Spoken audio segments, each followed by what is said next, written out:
Hello, YouTubers. How are you today?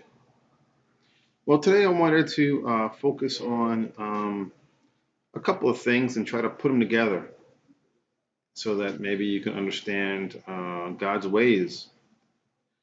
And I wanted to go over the book of Genesis.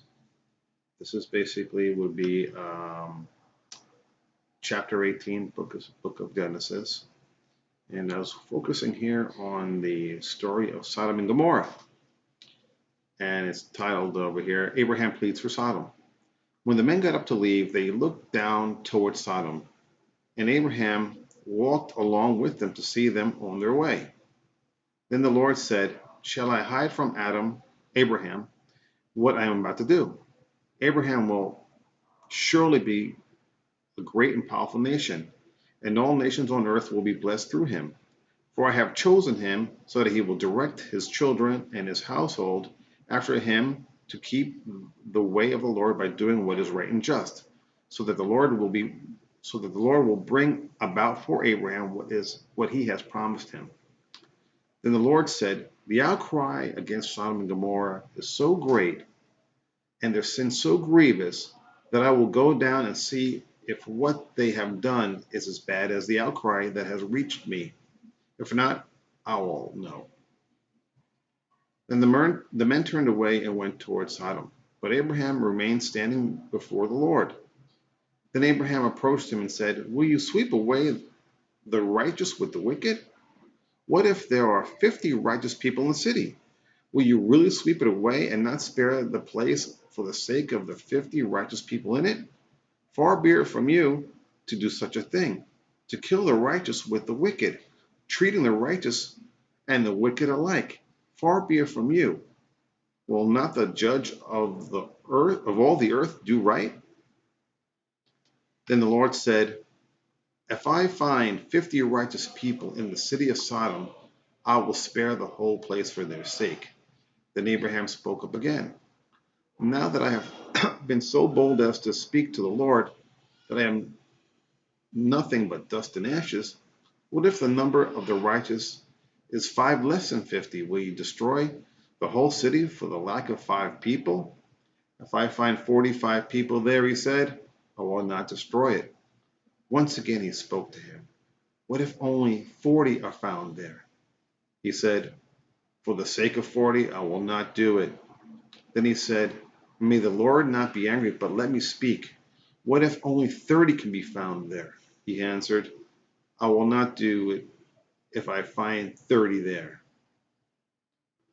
Abraham said, "Now that I've been so bold as to speak to the Lord, what if only 20 can be found there?" He said, "For the sake of 20, I will not destroy it."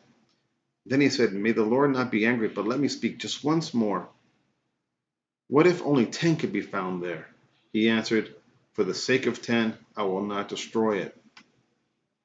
When the Lord had finished speaking with Abraham, he left, and Abraham returned home.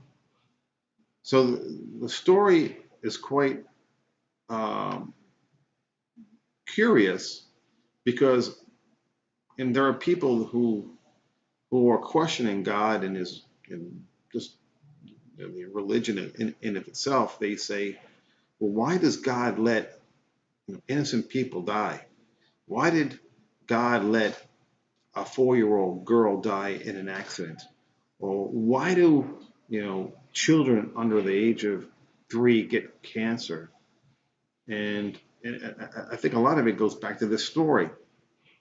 Um, in Genesis 1, it says here in verse 26, it says, "And God said, let us make man in our image, after our likeness, and let them have dominion over the fish of the sea, and over the fowl of the air, and over the cattle, and over all the earth, and over every creeping thing that creepeth upon the earth." So God had given us dominion. Okay, so what does dominion really mean? What does that mean, dominion? So I pulled up a website. It's kingdomcitizens.org, and it discusses what is dominion. And here in the purple it says, "To be given dominion means to be established as a sovereign kingly ruler, master, governor, responsible for all reigning over the designated territory. And in regards to the Bible, the designated territory that man has is the earth. Because as I discussed, we have dominion over the fish of the sea, the fowl of the air, the cattle, all the earth. Okay? With inherent authority to represent and embody as a symbol. Okay? So this is what we have been given through God dominion. And this is why God had asked Abraham for the permission, if there were, to exterminate Sodom and Gomorrah, if God had felt that it was it was worthy or needed to be extinguished. And I just wanted to bring that out, that God is not sovereign on this particular earth that we have. He has given us sovereignty.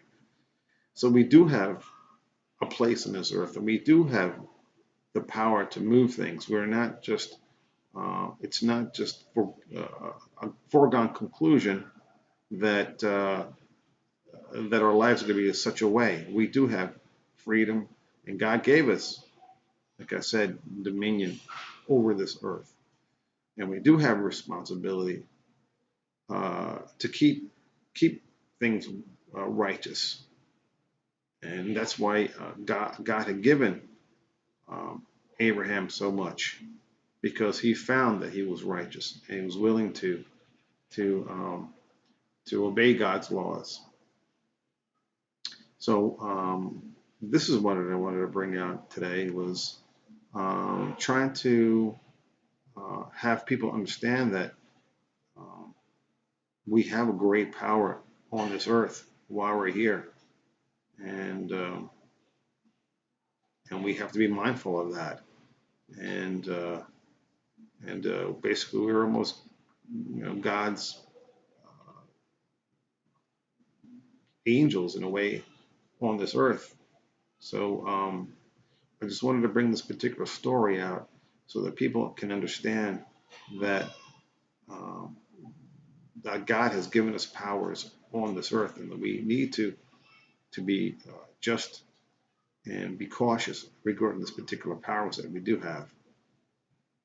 I know that some people may have some questions or some comments.